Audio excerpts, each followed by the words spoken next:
Good morning, everyone. My name is Stella Yangzee Sherpa, and I'm a clinical psychologist as well as a UGC-NET JRF Awardee. In today's lecture, we will be focusing on one of the most significant areas of psychological assessment, that is, norms. This is crucial because once we develop a psychological test, we need to know how to interpret the scores. A test without norms is like a thermometer without a scale. It shows us some reading, but we won't know what it means. So, norms are crucial in this respect. In today's lecture class, we will first begin to understand the meaning and concept of norm. Then we shall begin by understanding the development of norms.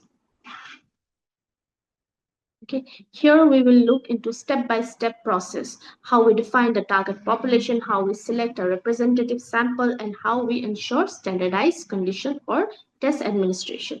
Next, we will discuss the different types of norm used in psychological testing. In different types of norm, we have age equivalent norms, grade equivalent norms, percentile norms, standard score norms, normalized standard score. Then we have norm reference versus criterion reference test. And finally, we will will focus on test manual, which acts as a guidebook for any standardized psychological test. By the end of this lecture, we will have a clear understanding of how norms are developed and applied, and why the test manual, not only just test manual or development of norms or types of norms, are essential, but also to understand why it is important, the significance of norms in psychological testing. Okay, first we shall start with the definition. Okay, uh, this definition was given by Anastasi and Urbina in 1997. Basically, according to them, norms are the quantitative summaries of test performance of large and representative group of individuals. They serve as a frame of reference for interpreting individual scores. Basically, in psychological testing, norms are the standards or reference point that allow us to interpret an individual's test score by comparing it to the performance of the defined group. And that group is called the norm group. Let's put it simply. A raw score, let's say about 35 out of 60, is meaningless on its own. Norms tell us what the score means by showing how it compares to others. Example, a child scores 35 on a reading test. Without norms, we don't know if 35 is poor, average, or excellent. But if the norm group shows that the most children score between 25 to 30, then 35 is above average. Now we shall understand the significance of norms in psychological testing. Why is it important to have norms in psychological testing? Basically, it gives us the meaning to any raw score. Norms convert the meaningless raw score into meaningful information. For example, scoring 110 on IQ test is meaningful only because we know the average is 100. The second important reason for its significance is it enables comparison. Norms allow us to compare one individual's performance to another in the same group. Let's take an example of a competitive exam. A percentile rank tells us where a student stands compared to its peer. The next point is it identifies strengths and weakness. Norms help detect whether an individual is performing average, below average, or at expected level. Let's take an example again. Let's say a grade 4 student with a grade 6 level, reading level, okay, strength, but a grade 2 math level, that is weakness. I'll repeat that example again. Let's say a child who is studying in class 4, okay, has a reading level of someone who is in class 6, but when it comes to math, she has an understanding of a class 2 standard student. So that is weakness. Okay, and the next point is why it is important, why norms are important, we have to understand, is because it ensures fairness in interpretation. Without norms, interpretation would vary widely and become very subjective. Norms provide objective standards. Let's say two psychologists in different cities will interpret a score the same way if they use the norms. It is also important in clinical and educational decision. In clinical psychologists, norms help identify developmental delays, intellectual disabilities, or giftedness. In education, they place students in appropriate learning groups or design intervention, etc. So, in short, we can say norms are the backbone of psychological testing. They are one of those bones of the spine. So, it is very important. They transform raw score into basically meaningful information, allow fair comparison, guide decisions in both clinical and educational setting. Without norms, let's say test scores would be like numbers without any context, essentially meaningless. Okay, now let's move on to a very important topic, the next topic, shall we? It is the development of norms. Norms are basically the standard against which we compare an individual's test performance. They tell us whether someone is performing above, below, above average, below average, or just at average. Okay, compared to a reference group that we have that is already established. Okay, think of a school exam. Scoring 65 out of 100 means nothing unless we know the rest of the class how they perform. If someone else got, let's say, 90, then 65 is like poor or average. But if most students got around 50, then 65 is good. That is the essence of norms. Okay, the first step of development of norms is to define the target population. Okay, what do? We define the target population. How do we define the target population? First, and perhaps the most important step, is to actually define the group from for which the test is intended. Think of it as a test is like a measuring tape. If we use a tape, a measuring tape to, like, mark it in inches to measure something in centimeters, your measurement would be meaningless. Similarly, if we do not define the target population correctly, okay, the test score cannot be interpreted accurately. Suppose we are developing a mathematical ability test for class 10 students. Our target population is all the class 10 students across India.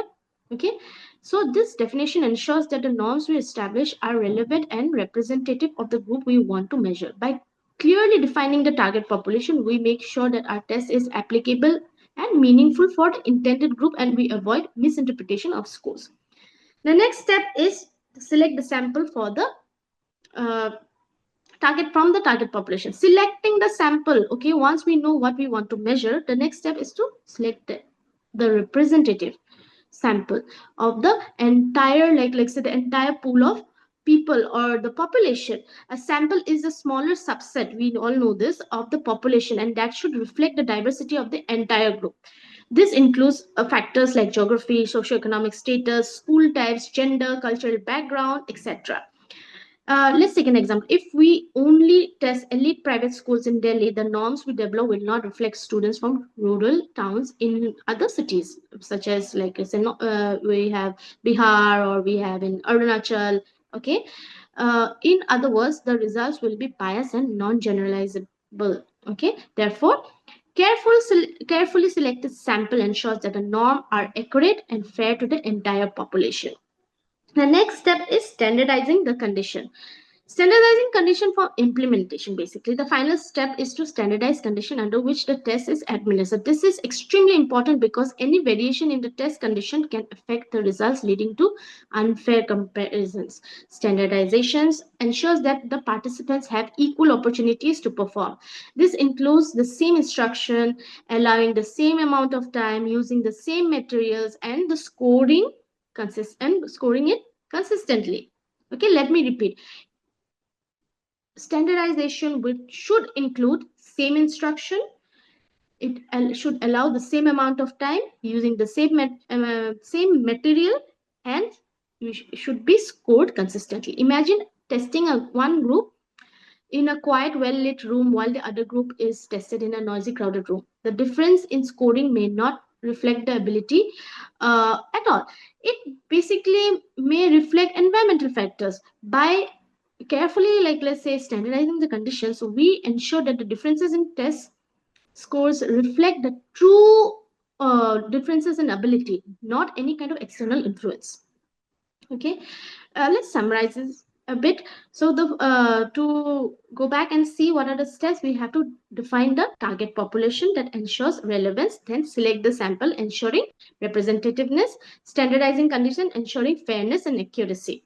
When these steps are followed meticulously, the norms developed become reliable, valid, and meaningful, which is essential for interpreting psychological test scores correctly. Now let's move on to the different types of norms. What are the different types of norms? Okay, now that we have understood the steps in development in norms, we have to understand the different types of norms that psychologists commonly use to interpret test scores. These norms are essentially because they allow us to compare an individual's performance to a meaningful reference point. The first one is age equivalent norms. Age equivalent norms compare a person's performance to the average performance at a different age. Suppose we give an intelligence test to a 7-year-old and their performance is, let's say, similar to what is typical for a 9-year-old. Okay, we would say that the child's equivalent score, let's say child's age is equivalent score in 9 years. The norms are particularly useful in developmental educational assessments, and they also help understand whether a child's skills are ahead, on track, or behind their age.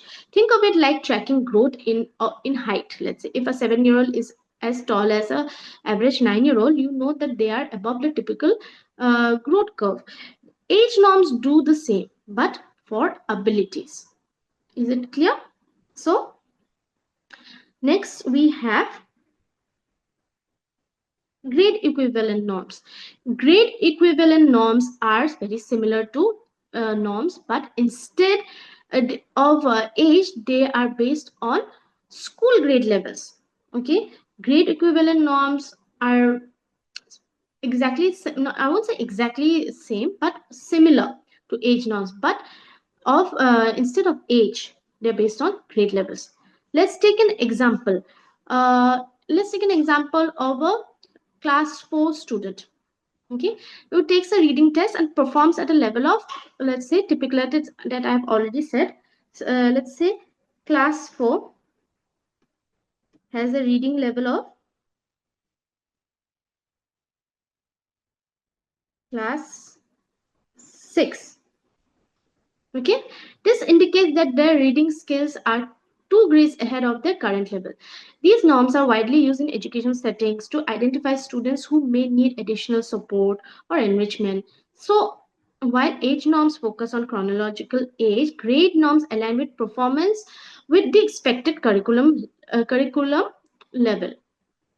Okay. Next, we have percentile norm. Percentile norms. Percentile norms tell us the percentage of people in the norm group who scored below a certain score. Okay, let's say for example, um student score 70th percentile. Okay, it means that they scored better than 70% of the students in the reference group. 70% of students better than better than 70% of the students. Is it clear? Percentiles are very popular in competitive exams such as school entrances or standardized achievement exams because they allow for easy comparisons across large groups. Think of percentile rank like a race. If you are, let's say, 7th out of 10 runners, you are ahead of 60% of the runners. It's just an example. Now, next we come to standard score norms. Standard scores are just transform scores that allow us to compare an individual's performance to a normative group using a common scale, where the mean is 100 and the ST standard deviation is 15. These scores are especially useful in psychological testing, educational assessment, and clinical evaluation. Let's take an example. Raw scores such as 35 out of 50 are often difficult to interpret. Standard score norms convert these raw scores into standardized scores to make interpretation easier. There are basically several, several standard scores. Okay, and we will discuss each one of them one by one. The first one is basically T-score. Okay, a T-score is a standardized score that has a mean of 50 and SD of 10.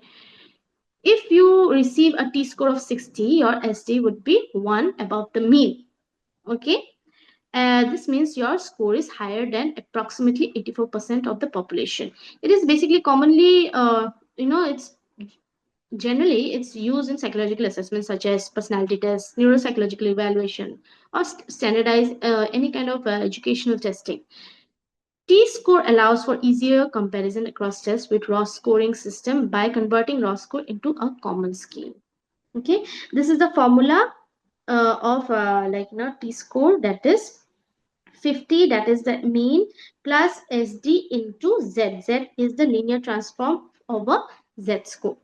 Okay, next we have Stanine score. Stanine, remember Stanine. Okay, it is standard 9. It represents scores of 9-point scale with a mean of 5. It's written here, mean of 5 and SD of approximately 2. A Stanine score of 5 is considered average. Remember this. Scores of let's think about the scores of 1 to 3 are actually below average. 4 to 6 is average, and 7 to 9 is above average. Frequently, it is used in education setting to report standardized test scores like achievement, aptitude. Stanines, they simplify, let's say, score interpretation and reduce overemphasis on small score differences, making it ideal for large-scale educational assessment. This is how it is. Okay, we'll try. We move on to the next type of standard score, and that is deviation IQ. Deviation IQ sets the mean at 100, okay, and the SD at 15. The formula is basically 100 plus 15 into Z. Okay, if someone has an IQ score of 30 and they are two standard deviation above the mean, placing them roughly above in the top 2.2% of the population. It's commonly used in intelligence testing, Wechsler's scale. Okay, deviation IQ allows psychologists to interpret how far the individual's cognitive performance deviates from the average population in statistically meaningful way. Okay, next we have is STEM score. It's a 10-point scale. STEM score, Stanine score. STEM score is 10. Okay, Stanine is 9. Standardized 10 score, which means 5.5 is the mean and standard deviation is about 2. So a score of 1 to 3 is considered low, 4 to 7 average, 8 to 10 is high. Often used in personality assessment such as 16 PF and let's say 16 PF and other personality assessments like MMPI2. Okay, it matters. Why is it important? Because it offers simple and intuitive way to understand test result while maintaining statistical standardization. Okay, standard scores like T-scores, Stanite scores, deviation IQ, STEM score are transform score that place individuals' result on a common scale, regardless of the original test format or the scoring system. Basically, it makes it easier to compare scores across different tests or subtests. Help psychologists and educators determine how an individual's perform is relative to the normative group. It also ensures more objective interpretation of the test results. Now, moving on to the next type of standard score. Okay, it is basically normalized standard score. Okay, sorry, this is another not other kind of standard score. It is basically it is a standard score, but it is normalized. Okay, sometimes the test score are not normally distributed. Okay, we'll look at this picture. Okay, the tests are not normally distributed, meaning most scores do not cluster around the average. It's such cases, statistical techniques can adjust scores to follow a normal distributive curve. In simple terms, normalized standard score turns to irregular skewed score distribution into a Bell's curve. Okay, Again, I'll repeat this. Normalized standard score turns irregular skewed score distribution into bell curve so that the score can be compared fairly and consistently. This process ensures that the comparison across individuals are fair and meaningful, even when the original score distribution is skewed. Think of it as adjusting a photo, okay, so that brightness levels are balanced. Basically, normalization, it makes the score easier to interpret. Okay, look at all these: Z score, T score, Stanine score, deviation IQ with SD16 and deviation IQ with SD16. They have all been normally distributed. Next, we have norm reference versus criterion reference. It's actually tests, but also it's said to be norms. It is important to distinguish between the two. Why?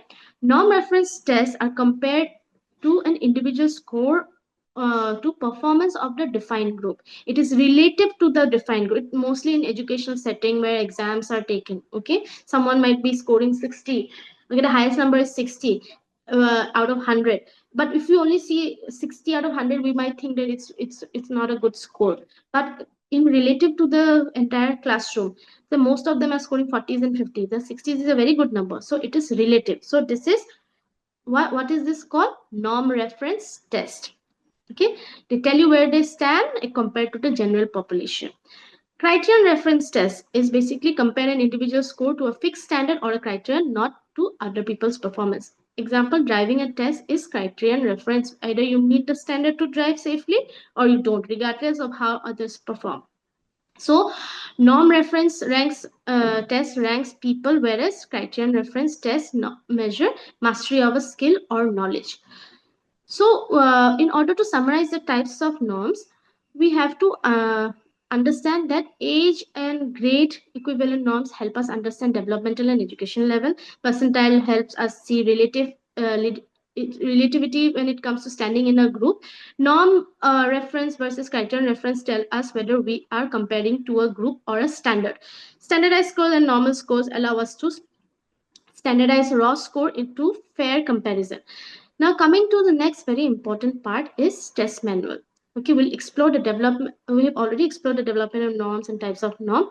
Let's move on to a very important component of norm, that is the test manual. A test manual is an essential. What is it? It is an